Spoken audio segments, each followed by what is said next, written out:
self-made millionaire with a wonderful family. A very exclusive neighborhood.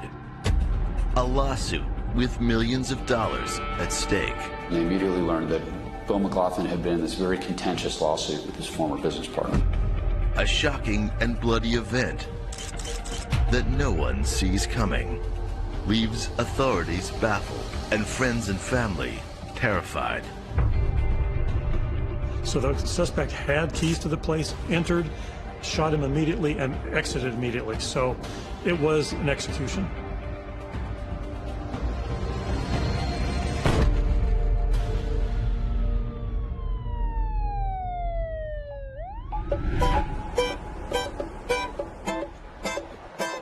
Newport Beach is in Orange County, California, and is one of the wealthiest cities in the nation. Newport Beach is a coastal city. It has a lot of really nice homes overlooking the beach. Newport Beach is very affluent, but it's this really weird, kind of cool, eclectic mixture of wealthy people and broke surfers. It's high-end. A lot of prominent people live there. A lot of people with money live there. And Bill McLaughlin, he was one of those people. He was a multimillionaire and was living right on the bay in the Newport area. He is the kind of life that most people dream of, but even the most beautiful dream can turn into a nightmare. On December 15th, 1994, at 9:11 p.m., a call is placed to 911. Newport Beach emergency, please fire paramedics. What's the problem there? What do you need the police for, sir?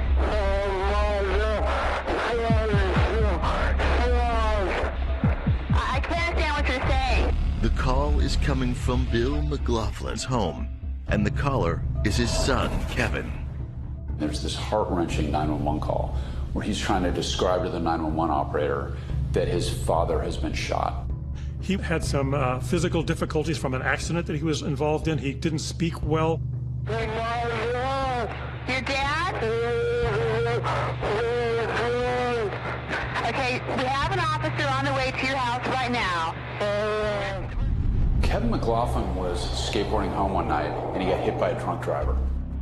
The accident resulted in substantial brain damage to Kevin. So he goes from being this super athletic surfer kid to having a major disability because of this accident. Is there anybody out there that can talk to me?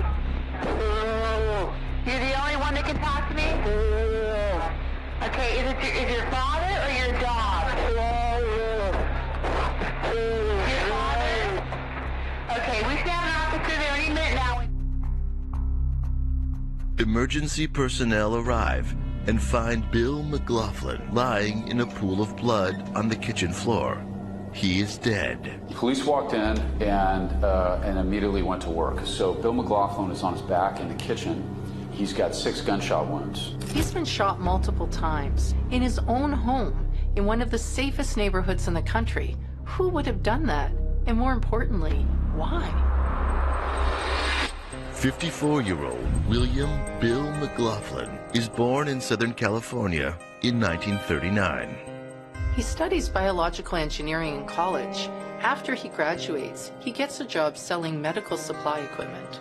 In 1975, Bill invents a new kind of dialysis catheter. Bill McLaughlin was essentially an executive that got together with a partner of his in the pharmaceutical business, and they invented a way to separate plasma from blood. And this man and Bill essentially partnered up and sold this technology to a major pharmaceutical company. It's a groundbreaking invention and one that's still in use today. When he sells it, it makes him a multimillionaire. Bill, his wife, and his 3 kids move into a house in Newport Beach. It's in a gated community called Balboa Coves. You know you're doing well when you can afford a house there. Until his wife files for divorce in 1990. Bill McLaughlin had been married for over 30 years. He had 2 daughters and a son, and you know, it's one of those things where the marriage just kind of sputtered out. There was no great drama. It's never easy going through a divorce, especially when you have kids involved. But all that said, Bill seems to come through it okay. He maintains a good relationship with his kids, and he certainly keeps busy. He regularly flies his private plane to Las Vegas, where he has a vacation home. On Thursday, December 15th, 1994, Bill flies home from Las Vegas, as he's done many times before. Bill McLaughlin was home with his son. His son was not supposed to be home. He was supposed to be in a meeting, but he was not. He did not go to the meeting. So he was there, and they probably had something to eat. The son went upstairs to listen to some music, and Bill was downstairs at his table in the kitchen, or near the kitchen. Bill is going over some legal documents. Documents related to a lawsuit that he'd been involved in with his former business partner.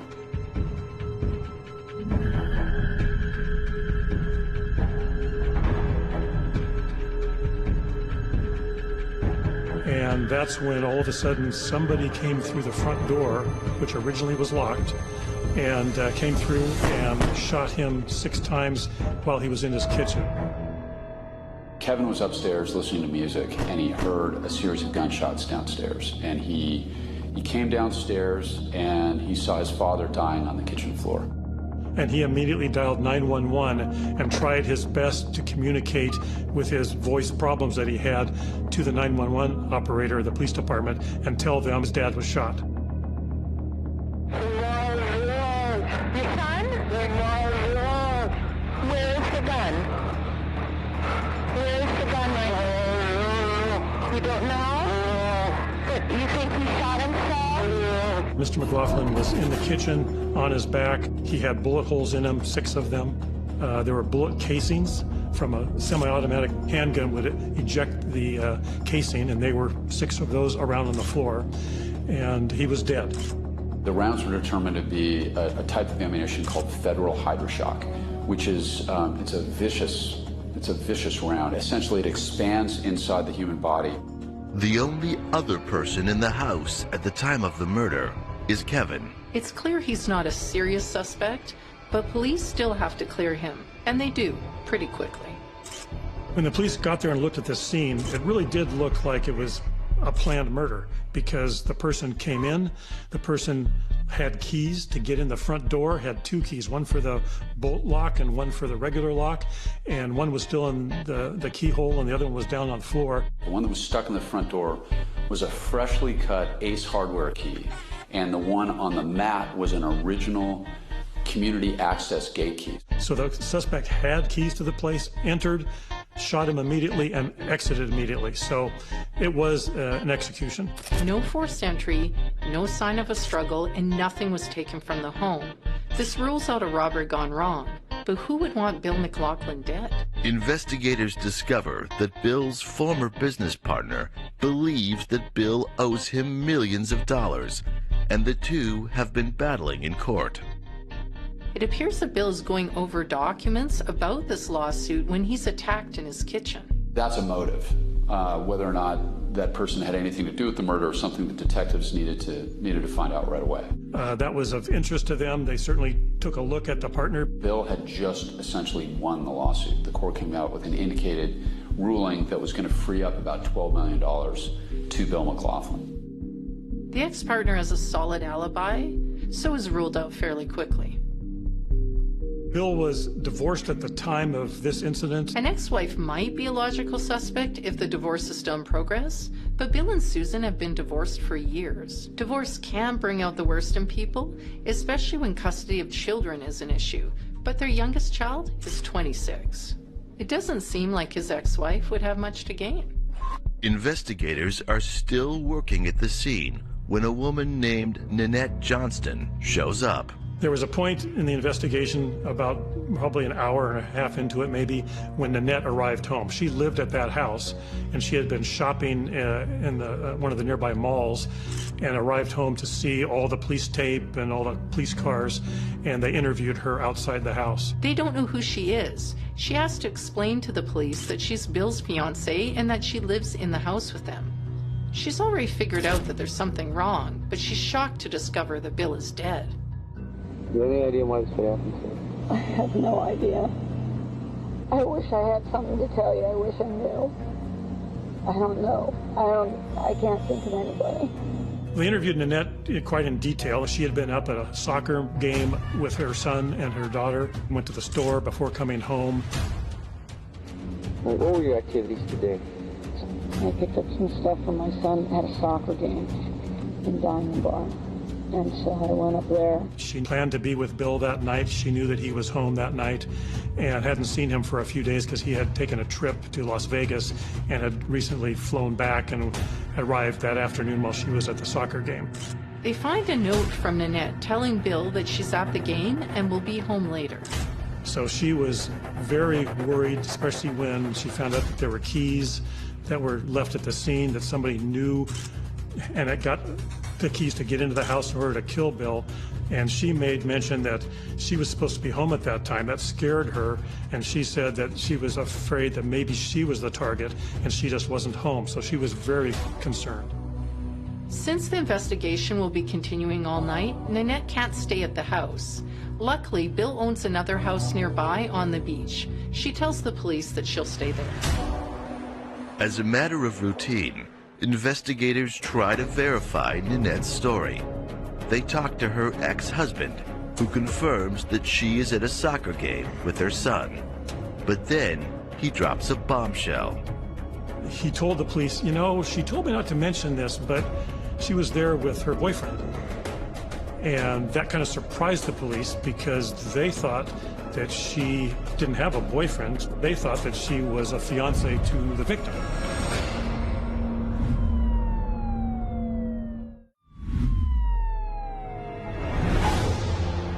Newport Beach, California, is home to many wealthy and prominent citizens.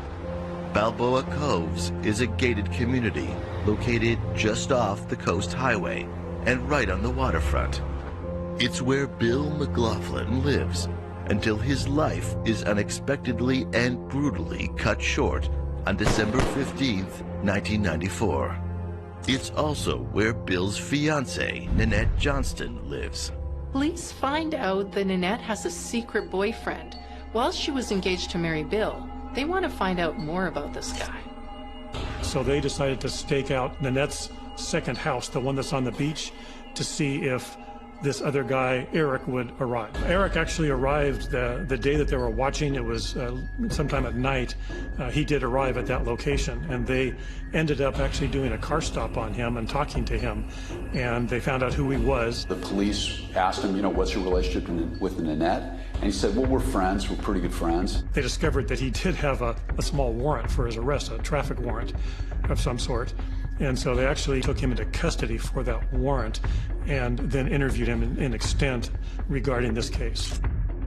Eric Napuski is an ex-football player. He played in the NFL for a few different teams and also played in Spain and in Canada, but his entire career only lasted for a few years.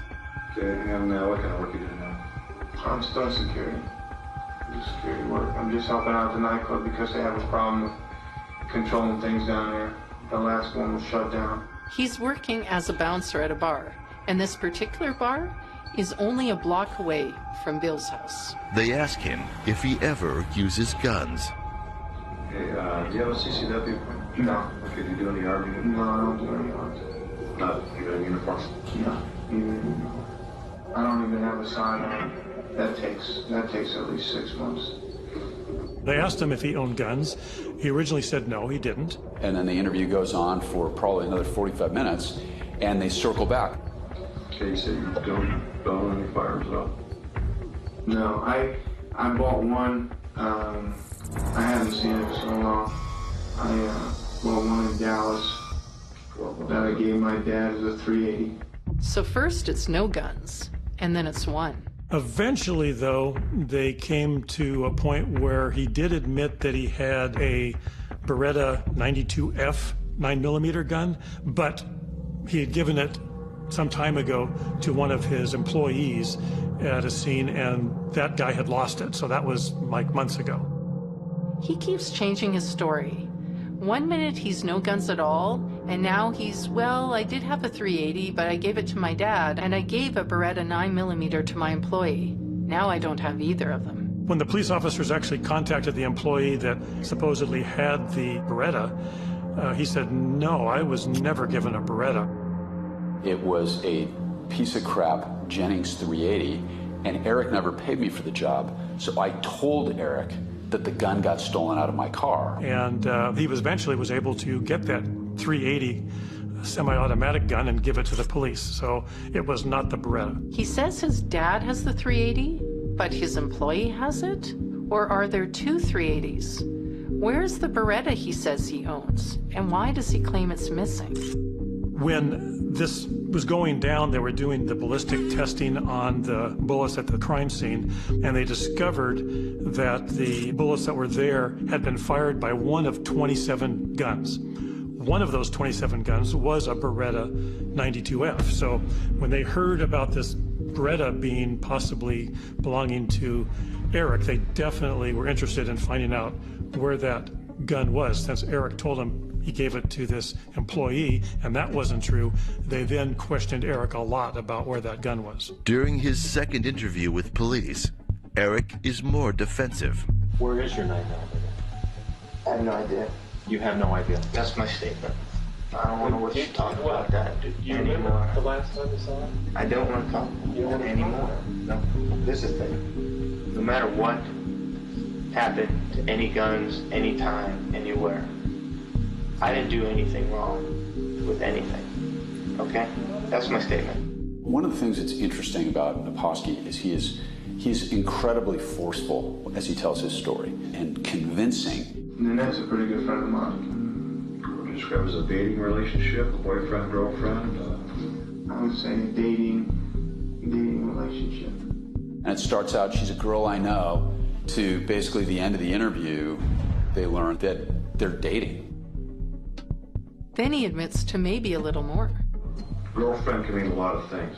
I mean, do you think this is headed towards a serious relationship, marriage? I hope it is. Or... I hope it is, yeah. By the end of the first interview, he admits that he hoped to marry her. While looking into Bill's financial affairs, investigators discover some missing money. They got into the finances, and they started to discover that there was money missing from some of his accounts, and they discovered that Nanette was taking small bits of money about a year earlier. Throughout the whole year of 1994, as it came closer and closer to December, more and more money was being taken out of Bill's accounts and disappearing. As a matter of fact, the day before he was murdered, Nanette got a check from him for $250,000 with a signature that was determined not to be Bill's, even though it looks similar to it. It comes out in the investigation that Nanette and Eric frequently traveled together. In the weeks leading up to Bill McLaughlin's murder, Nanette's sister got married on the East Coast, and she did not bring Bill McLaughlin as her date. She brought Eric Naposki as her date. This doesn't seem to mesh with her plans to marry Bill. Does one of them decide that they need to get Bill out of the way? Well, they had suspicions, absolutely. And they brought those suspicions, but they just did not have enough to get over the hump to prove it beyond a reasonable doubt. They needed more than what they had at that time. But they do have enough to charge Nanette with grand theft for stealing close to $500,000 from Bill. She pleads guilty and goes to jail for less than a year. And Bill McLaughlin's murder case goes stone cold.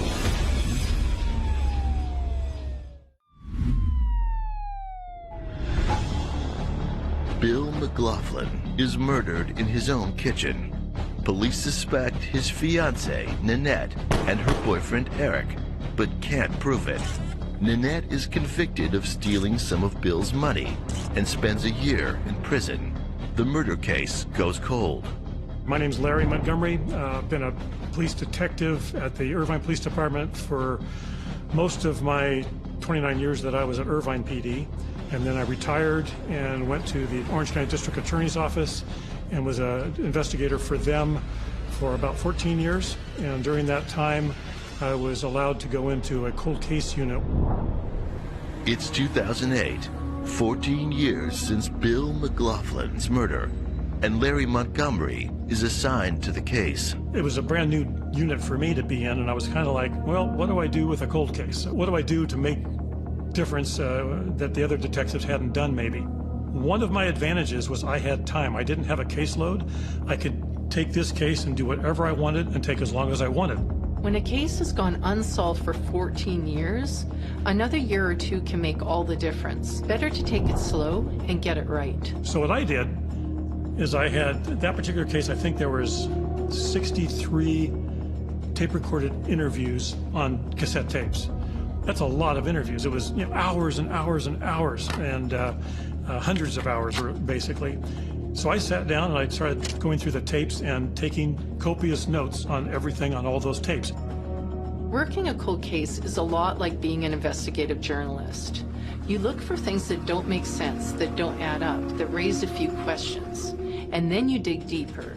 Nanette's behavior on the night of the murder is one of those things. So you look at what she said when she's at home. When she comes home that day, she's mortified that her fiance has been murdered. She knows that the killer brought keys, had keys to this house. How did the killer get keys to this house? And then at the end she goes, I'm not going to stay here, don't worry, I'm not, I know you have a day's worth of work to do here, but I'll go to our other place. The locks had not been changed on the beach house. She knows there's a killer on the loose with a key to one of the houses. Why wouldn't the killer have keys to both houses? Why would you even risk going there? Why would you even consider going there? She's brought her children to a place where a killer might show up, and she didn't even draw the curtains. And here's Nanette with a Christmas tree and her two little kids putting stuff on the Christmas tree. Okay, how scared is Nanette of the killer?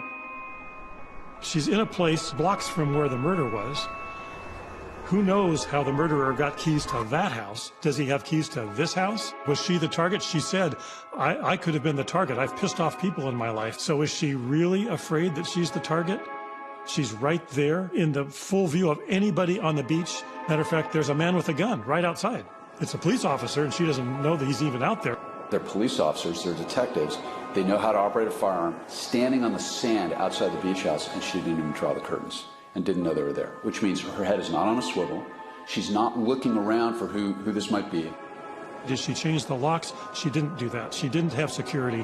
She didn't have even Naposki move in with her to protect her from the killer. She goes to this place and doesn't have a care in the world. She's not looking out the window that the guy's going to get her. So that shows that she's not afraid of the killer. Otherwise, she wouldn't be there. Investigators get the sense that Nanette first became interested in Bill because of his money. What we discovered while investigating the case, Nanette had put an ad in back then it was a picture, like magazine, newspaper type material, and it had her in a negligee, kind of kneeling down on a bed. So it's a boudoir photo of her in negligee saying, I know how to take care of my man if he knows how to take care of me. And it's entitled Wealthy Men Only. And it appears that was the ad that attracted Bill's attention. Nanette also stands to inherit money because of Bill's death. In addition to the money she's convicted of stealing, there's a bequest in the will and a life insurance policy. Regardless of guilt or innocence, Eric and Nanette do not get married and live happily ever after. His talk of love seems authentic, and his intentions to marry her are clear. He even writes a note in his book on January 1st, 1994 with the word propose, spelt wrong, but we know what he means. And she actually went and found another millionaire and married that guy. Kind of dumped Eric, even though they were together for a while, but I don't think she really wanted Eric around. And so they did separate, and they went their separate ways. They embarked on this very lavish lifestyle. Now, the thing about Nanette, she's all about money, right? So Eric Naposki had fulfilled his usefulness. They broke up because she has no real interest in some broke, washed-up football player. Eric, after the murder at some point, I think he went up to the Canadian Football League for a little while. He wound up in Spain playing for the Barcelona Dragons, had a great season, but it's kind of like being the home run king of the minor league team. He didn't make any real money. He meets a woman there, and they have a couple of kids. Back in the U.S., he does some coaching at the University of New Haven, goes back into security work, and then opens his own gym. Nanette not only finds herself another wealthy businessman to marry, she does it twice. She winds up getting married to a guy named Packard, who my understanding is he made a bunch of money in real estate, and then they got divorced, and then went up remarrying to a guy named Billy McNeil. So she went off and lived this very lavish, sort of quintessential Newport Beach housewife, Orange County. I mean, we've all seen the show, right? And she has another kid with each of them. It's now 15 years after the murder of Bill McLaughlin, and Larry gets his first big break when he stumbles onto something interesting at the end of one of the 63 tapes made all those years ago. Larry Montgomery, he's incredible. He went through all the old tip logs of people who called in, and he listened to the end of every tape. And it was a woman who was saying, yeah, you know, we were watching the news and we saw that Nanette Johnston ripped off this guy and was sent to jail. We just wanted you guys to know that my husband had dealings with Nanette. She came over to our house one day and was interested in maybe investing in my husband's company, and was willing to invest maybe $200,000 or maybe $100,000 in the company, but she wouldn't have the money till after the first of the year. Where does Nanette think that money is coming from? She's got no job. She's got no stocks. She has no sort of financial portfolio. The only way Nanette winds up flush with cash after the first of the year is if Bill McLaughlin dies. The woman wants to remain anonymous, and the call is abruptly cut off. No one tries to follow up at the time. I heard, with really good earphones, I could hear her in the background say, "Robert, they want to talk to you." It's not much to go on, but if Larry can find this Robert, it just might be the key to finding out what really happened to Bill McLaughlin 15 years ago.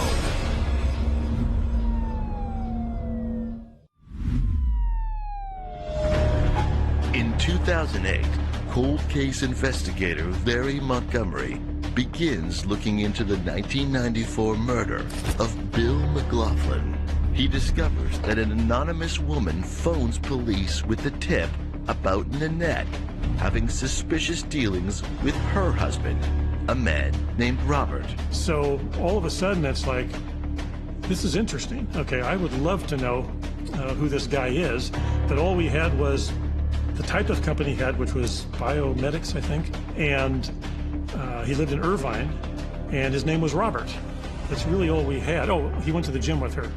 We know what gym she went to. So we went to the gym to see if we could find anybody with the name Robert in there. We found some Roberts, but we didn't find any that matched him. A thorough search in Irvine fails to yield any Roberts with a business license for a biomedical company. There are these books that they have that are called crisscross directories. In a crisscross directory, phone numbers are listed by numerical order rather than by name. You could look up a number and then find who belonged to that number, instead of looking up a name and finding the phone number. So it was a reverse book. So I went there to look and see what numbers Nanette was calling and who she was calling, and there were two numbers that I could not find in those books. I almost left, and then I started realizing, well, this was December, so maybe I should be looking at 95, because maybe it's a new phone number in 94 somewhere. So I went back inside, went back and got 95 book, looked for those two numbers, and lo and behold, one of those numbers popped up, and it belonged to Robert. We've located that person. We found out that he was in fact the right person. This is years and years later, and at that point he was willing to talk with us, and he laid it all out to us. So he's now a new witness, and so that was one of our needed pieces of evidence so that we could file charges. Larry locates another witness from the past. During the initial investigation, a woman calls police and offers some information about Eric, but because she insists on remaining anonymous, they disregard what she has to say. So that was a person that I re-looked for years later, and I was able to find her and go talk with her, and she was able to open up to me and then agreeable to talk with us about everything that she knew back then in great detail. In 1994, Eric lives in an apartment complex, and he has a friend there named Susan. They used to talk to each other while they were lying next to the pool. But he was talking to her about his girlfriend, who he wanted to marry, and how his girlfriend was having a problem. She lived with a rich man that was abusing her, sexually assaulting her. And he was very angry about this fact that his girlfriend was being sexually assaulted by this rich guy from Newport. Interestingly enough, he tells Susan that he wants to blow up the rich guy's plane, But she doesn't think much of it. She thinks it's just an angry guy talking. That is until January, when she bumps into Eric and he tells her that the guy is dead. And she goes, "Oh my God, Eric, please tell me you didn't do that." And he kind of chuckled and said, "Maybe I did, maybe I didn't, maybe I paid somebody to do it." She checks the newspapers, and the story about Bill's murder is everywhere. And she did call the police anonymously at first and just said, I wanted to tell you this information, but she was afraid that she would get killed by Naposki. So she gave them some information, but it wasn't enough for them to go do anything with, because she wasn't identifying herself totally. You can't blame her for being afraid. So that was another witness that we had that we were now able to get more information from, new information that helped us put the case together. So we've got these just gems of evidence that we were able to develop in the 2 years that we worked the case up that really, I think, made it overwhelming. Ballistics takes another look at the bullets that killed Bill. In this case, back in 1994, the lab said that the bullets that killed Bill McLaughlin were shot by one of 27 guns. Ballistics had changed over the years, and they were able to determine that it's actually one of 2 guns could have shot these bullets, not one of 27. And lo and behold, one of those guns was a Beretta 92F. So given the interviews, that was hugely significant because we know Eric Naposki not only had a Beretta 92F, but he lied to the police multiple times about what happened to it. So that was big. March of 2009 is when we finally got enough put together that we could arrest them. And so what we chose to do was we thought that Nanette is the brains of this outfit. She had orchestrated it. She got Eric to kill for her. That's what we believed happened. And Eric was kind of duped into it. He thought he was going to marry Nanette, and Nanette did not marry him. Once he did his job and killed, she basically tried to get rid of him. And so we were monitoring her, and what we wanted to do was get Eric into custody. We wanted to give Eric Naposki a chance to sign on with the good guys. We actually set up 2 teams, and the plan was one team would go and arrest Naposki in Connecticut, take him to a police department, and put in what's called a cold call to Nanette Johnson and see if he'd be willing to help the police nail her down and get her to make some sort of admission. He was not interested in that at all. He said he didn't do it, she didn't do it, this is all bull, and so he would not participate in that whatsoever. So we were disappointed in that because we thought that would be a good way to get Nanette. If Eric won't come clean and testify against Nanette, do investigators have enough to convict either of them?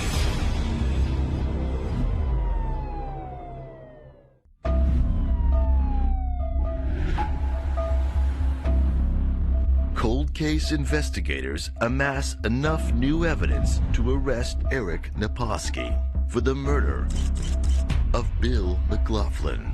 They're hoping to turn Eric on his suspected accomplice, Nanette, and get his help to incriminate her. He refuses. Even though they mostly have circumstantial evidence, they go ahead and arrest Nanette anyway. They're still hoping that Eric will come to his senses and testify against her. On June 19, 2011, Eric goes on trial for the murder of Bill McLaughlin. By putting him on trial first, they're hoping to wear him down and show him how much trouble he's in. They want him to cut a deal. The prosecution reveals that Bill was shot 6 times in a special pattern. And then it was a bang, bang, bang, bang, bang, bang. So it was 6 shots, but in successions of 2. That's a close combat shooting technique that people are trained to do. It's essentially you shoot twice, you re-aim, you shoot twice, you re-aim, you shoot twice. Turns out Eric Naposki had formal firearms training where the instructor went through that technique within 6 months of the murder. The killer has keys to the front door and gate of Bill's house. The owner of a hardware store testifies that a month or 2 before the murder, he made some keys for Eric. He thinks that he could have possibly made the key that was found in the front door.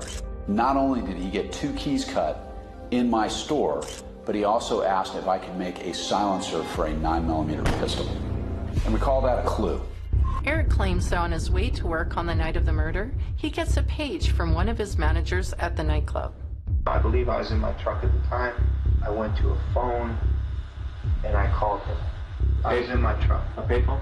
I went to a payphone and made the call. I know. How about we go look at my phone bill and see what time exactly I made that call? Maybe then, if I made the call at a certain time, you guys could leave me alone. Defense claims Eric uses a calling card at precisely 8:52 p.m., making it impossible for him to get to the house and shoot Bill by the time of death at 9:11 p.m. The only problem is that in the 15 years since the murder, Eric has lost proof of this phone call. The company is out of business and there are no records. The prosecution is able to prove that Eric was able to get from where he claims he made the phone call to the site of the murder in time for him to do it. One of the things that we did is we drove that over and over and over again. We drove it on the calendar anniversary of it. We drove it on, we did every incarnation of that drive, assuming that Eric Naposki was correct. No matter how you slice or dice that drive, there's plenty of time for Eric Naposki to have committed that murder. A person could walk from the bar where Eric worked to Bill's house in exactly 2 minutes and 32 seconds. It's 136 yards. You can hit it with an 8-iron in the game of golf. I mean, it's right across the channel. So Eric Naposki has himself driving directly to the murder scene before the murder. Whether he stops to make a call or not is irrelevant. According to the prosecution's version of events, Eric arrives at the house and uses the keys he cut to unlock the gate and the front door. He uses the gun he bought and lied about to shoot Bill in 3 two-shot bursts, thanks to his security guard training. Then he walks to work in 2 minutes and 32 seconds. Eric chooses not to testify in his own defense. On July 14, 2011, Eric Naposki is found guilty of murder. Eric isn't sentenced right away because prosecutors are still hoping that he'll testify against Nanette. In January 2012, Nanette's trial begins. The prosecution paints a picture of a younger woman who gets involved with an older, rich man and then conspires with her boyfriend to murder him for financial gain. Bill has made Nanette the beneficiary of a $1 million life insurance policy. He also appointed her as the trustee over the bulk of his estate. He made a will leaving her $150,000, a car, and the use of a beach house, which she was able to stay in for up to a year after his death. Defense points out that Bill is worth over $20 million and therefore more valuable to Nanette alive than dead. Bill's accountant testifies about Nanette stealing from Bill. As she steals more and more money and the amounts get larger, she runs a greater risk of being caught. The problem is that Nanette was about to be on the street with nothing because Bill McLaughlin was going to find out about Eric Naposki or Bill McLaughlin was going to find out about the thefts. Nanette's ex-husband takes the stand. He characterizes Nanette as a habitual liar. He says that she claims that she graduated from Arizona State, but he doesn't think she even graduated from high school. She cheats on him throughout the marriage, even leaving a note on a rich guy's car hoping to date him. She brings one date to her son's soccer match, but then meets Eric at the game and goes home with him. On the night of the murder, Nanette and Eric leave the soccer game early because, quote, Eric has an appointment. An appointment? Isn't he on his way to work?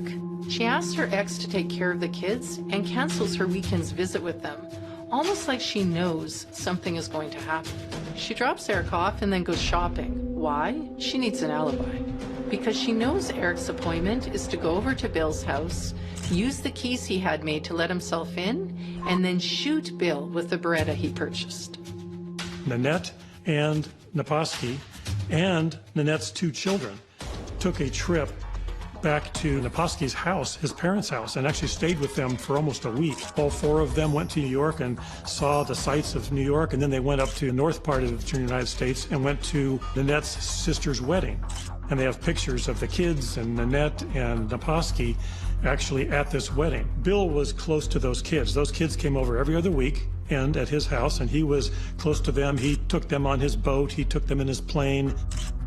They have pictures of him on the couch with the kids under both arms. And yet those kids just spent 2 weeks with Eric Naposki and her mom as if that's her boyfriend. That meant that those two kids could never come to Bill's house and see Bill alive again. Because if they did, they would say, oh, we had a great trip. We went with mommy's boyfriend and we went to these places in New York, and they couldn't have that happen. So those kids never could see Bill again. They either expect him to be dead soon, or they know they need to make it happen. Otherwise, Bill will dump her and she'll lose all that money. And so those are the kind of things that once you get those things and you present those in front of a jury, it's very powerful stuff. And what we did in the trials, at the end of the trials, we presented maybe 7 or 8 things that we found that were really powerful.